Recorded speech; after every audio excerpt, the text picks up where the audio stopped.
Greetings, dear viewers. My name is Luc Tessier, and this is A Form of Sound Words. My friend, Hugh. Hugh and I have been friends for, over 30 years. He's been a loyal, constant friend all that time, and I appreciate that those are hard to find.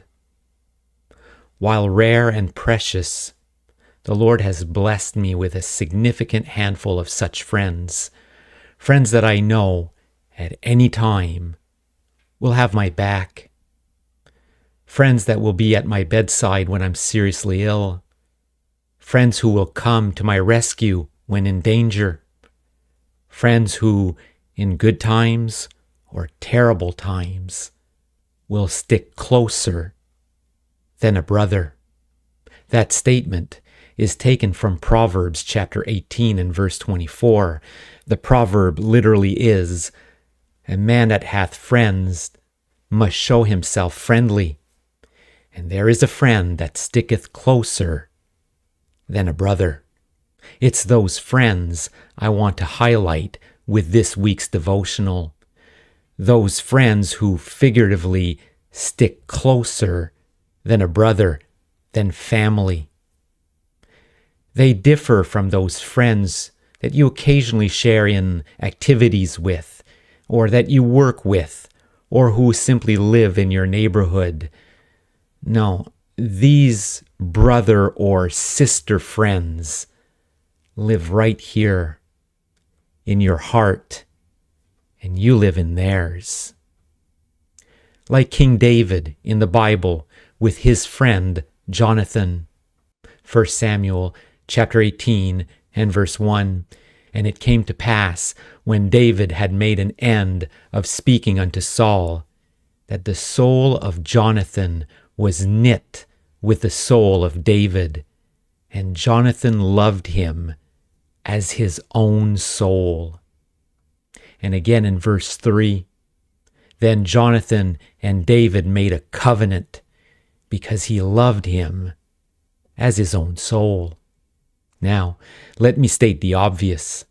Such friendships are gifts from the Almighty.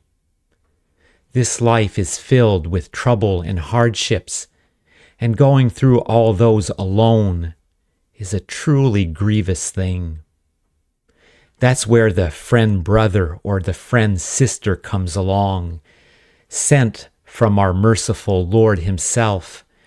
And as Proverbs 17 verse 17 states, "A friend loveth at all times, and a brother is born for adversity." As mentioned in one of my previous devotionals, there is a real epidemic of loneliness in our world. People who have no concept of what I'm talking about in this particular study.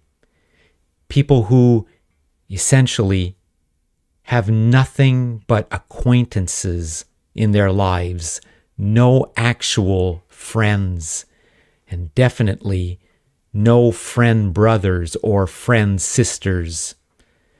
This isn't a small thing. It's a major problem. You want to trace the source of much of the narcissism, much of the self-centeredness, and just the overall dementedness of internet content. A lot of it stems from people who live their lives on these devices. They pour in thousands of hours online, building fake personas and interacting with other fake personas with no real human connection, no real loving friend to guide, to comfort, to challenge, or to correct. No one to do what King Solomon wrote was a key benefit of a friend. Proverbs chapter 27 and verse 17.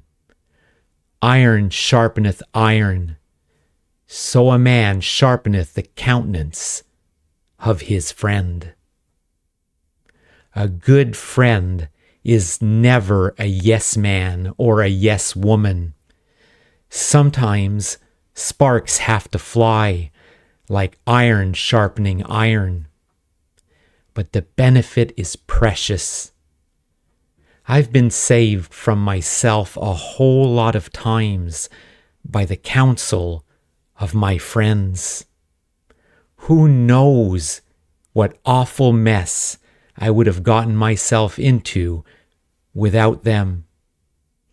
I thank God not only for their words of affirmation, their support and encouragement, but often on them having the courage to say, "No, Luke, that's crazy. Don't do that," or "Don't say that. You're short-circuiting, man. Don't do that." That's been such a blessing to have. Dear viewers, have you been so blessed? Do you have friend brothers or friend sisters? Do you even know what I'm talking about? If you don't despair.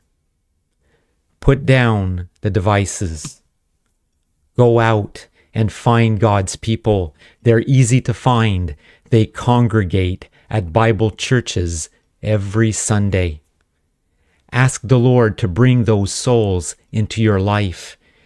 And as Proverbs 18 and verse 24 states, show yourself friendly and stand by and watch the Lord provide. For those of you blessed with friend brothers and friend sisters, be sure to thank our loving God every day for these precious souls. Do them good, and don't forget to tell them what they mean to you. And with that, dear viewers, the Lord bless you and keep you. The Lord make his face shine upon you and be gracious unto you. The Lord lift up his countenance upon you and give you peace.